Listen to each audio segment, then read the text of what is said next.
Hello, today's project is a JBL 10-inch subwoofer. So this is part of the Venue series, so it's a sub 10 230. I had a look on my friend Oogle while Oogle still works in Australia, and this one apparently has floor shaking bass. It's a 10-inch driver, and if I look underneath, there is a nice fluted port underneath. And this is meant to be absolutely a crazy room shaker. So apparently when you power it up, this is from the owner who gave it to me. It was a bit of a street bounty find. Okay, we'll wait. So it's on. Just wait till it turns on. Okay, so this is what it's doing. This looks like the giant speaker from Back to the Future. And it won't accept any inputs, so I'm hoping that it's something simple like a dead capacitor, turn an $800 subwoofer into something that I can use. So here we go. So there are 10 screws right in the corners there, and then there are 4 of these little silver screws that I've just taken out. And then the whole assembly comes out very neatly, and we can see what's starting to look like a PCB in there. And there's just a single wire connection into the sub, so I'm going to disconnect that so I can pull the whole module out. Okay, so when you take the back off here, and I'll just slide the camera inside, a little bit of horsepower, I got these off. So the negative is the top right, and the positive was obviously the fatter terminal, so that's going to make it easier to put them back on. So I'll just lie that flat, and I might have to...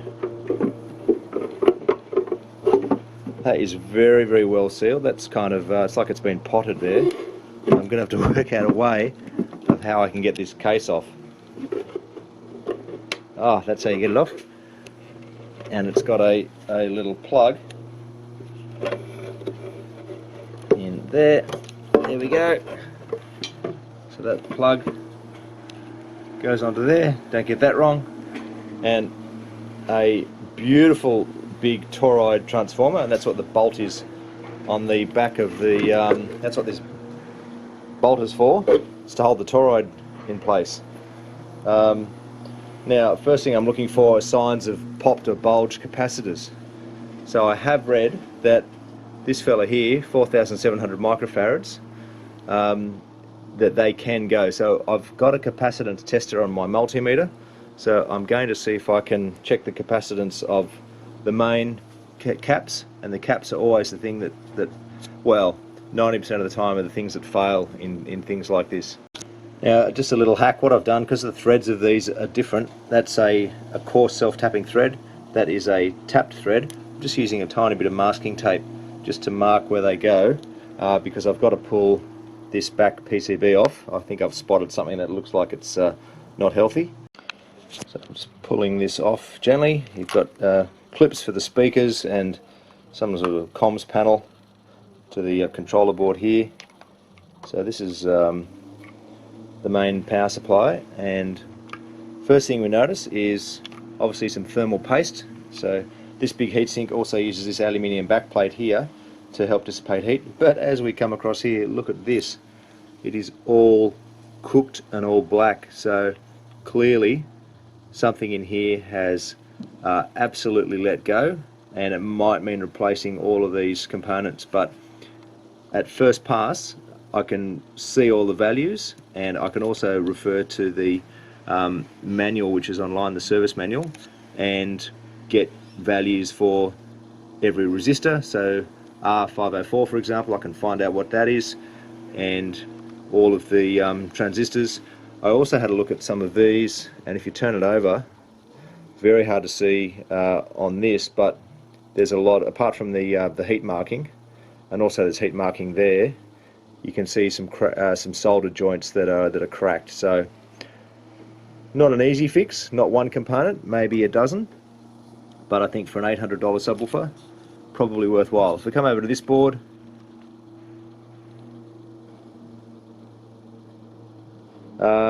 really don't know what's going on with this one, whether it's cooked or whether it's happy. Clearly this transformer cranks out a fair bit of heat. and that's why it's close to the heatsink and the thermal paste there. But I'll start off with checking some values. You can see here I've got a capacitance test there on my dodgy little multimeter, and we'll try and get some values. So I've just had a look and found something. I'm looking for a particular capacitor, but look at that one there from the side.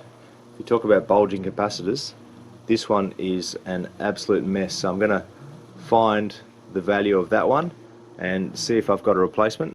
So I've cleaned these up. I can read the values now. So that's C17 and C16. They're both bulged to buggery. So I'm pretty sure that that's the negative strip there, but I'm going to check the service manual, which is available online, and see what the values are for C16 and C17. I have also read that C37 is a problem child on this board. I must admit I can't find it, so I'm going to have to look at the service manual and see if I can spot C37.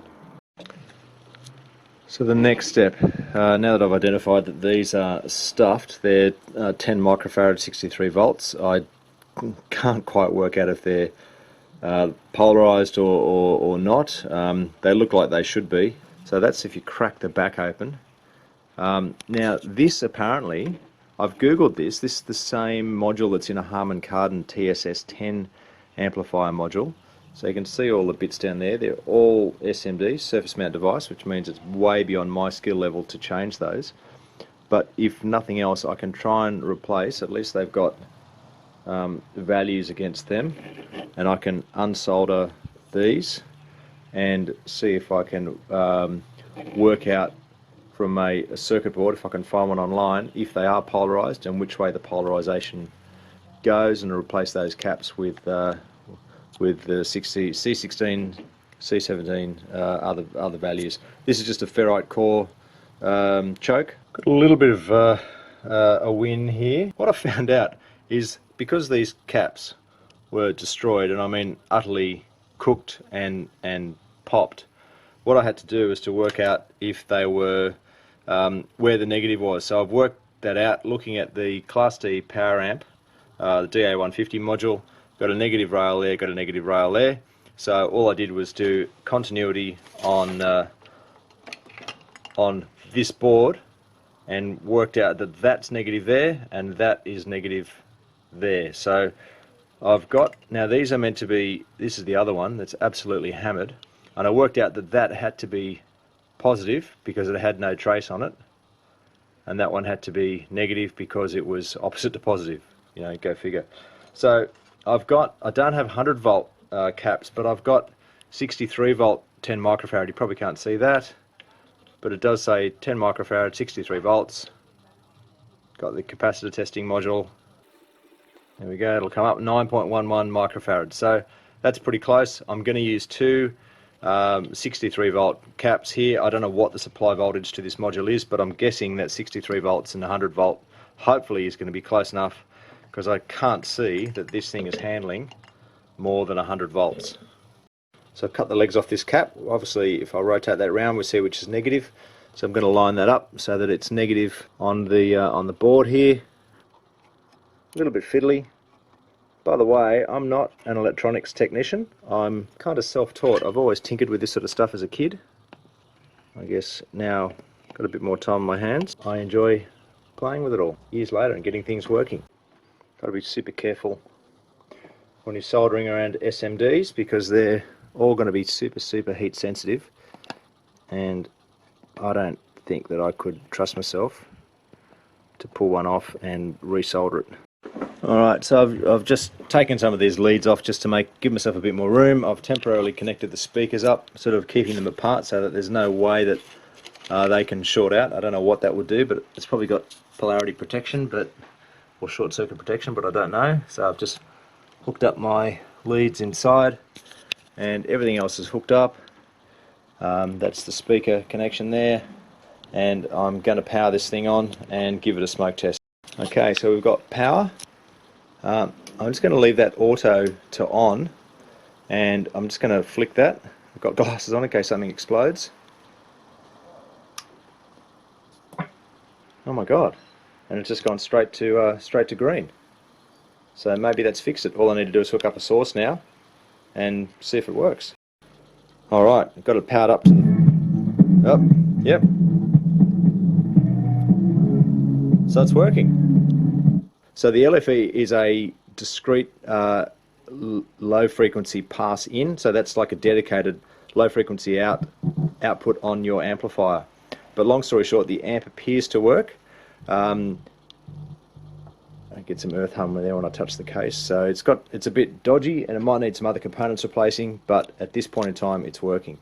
So the last job that I'm going to do before I hook this thing up and give it a real cranking is to reset the 2 power transistors that are behind there, just with a tiny bit of thermal paste, and I'll also smear a bit more on this face here because this connects to the back of the main PCB, and you can see the white stripe. As I said, it uses this front panel for an extra thermal conductor, an extra heatsink. So I'm still pretty pleased that it was just these 2 capacitors, but I'm still a bit concerned about the rest of this board. I can even feel it's been running for 5 minutes and it's a little bit warm. It's warm to touch, maybe 35 degrees. But I'm still a little bit concerned about all this cooking down here. So it may be that some of these still need to be changed out. So that's the back of the heatsink there. Now you don't need much of this stuff. It's not even pea-sized. So I'm just going to put a tiny bit there, and then a tiny bit there, and a tiny bit there, a bit more there, and we'll seal the whole thing back up. Now this is the back of the main power supply board, the one that's cooked, and these joints down here, and get up underneath, they look decidedly a little bit crappy, so I'm going to resolder those, and these ones look alright. They're sort of identicals, so not quite sure what they do. I haven't looked at the circuit board. Now, just as a complete unnecessary aside, I've ended up soldering on a little extension to this because you actually need, if I even need to pull this apart again, you need hands like a 5-year-old kid to basically get them in. They only make these just as long as they have to. Very, very frustrating. So now, with that plugged into the PCB and the power amplifier circuit, there's plenty of length. Now it's not quite perfect, so it seems to work, but the green standby light is on and there's clearly no source connected. So I'm not going to put all the screws in, I'm just going to give it a test, but there's no clicking and there's no hum, so that's a very, very good first sign. Now this is my normal weapon of choice for subs. This is a pretty cheap 12-inch Sansui powered by a 80-watt RMS amplifier, so I'll test it out against this model SW120.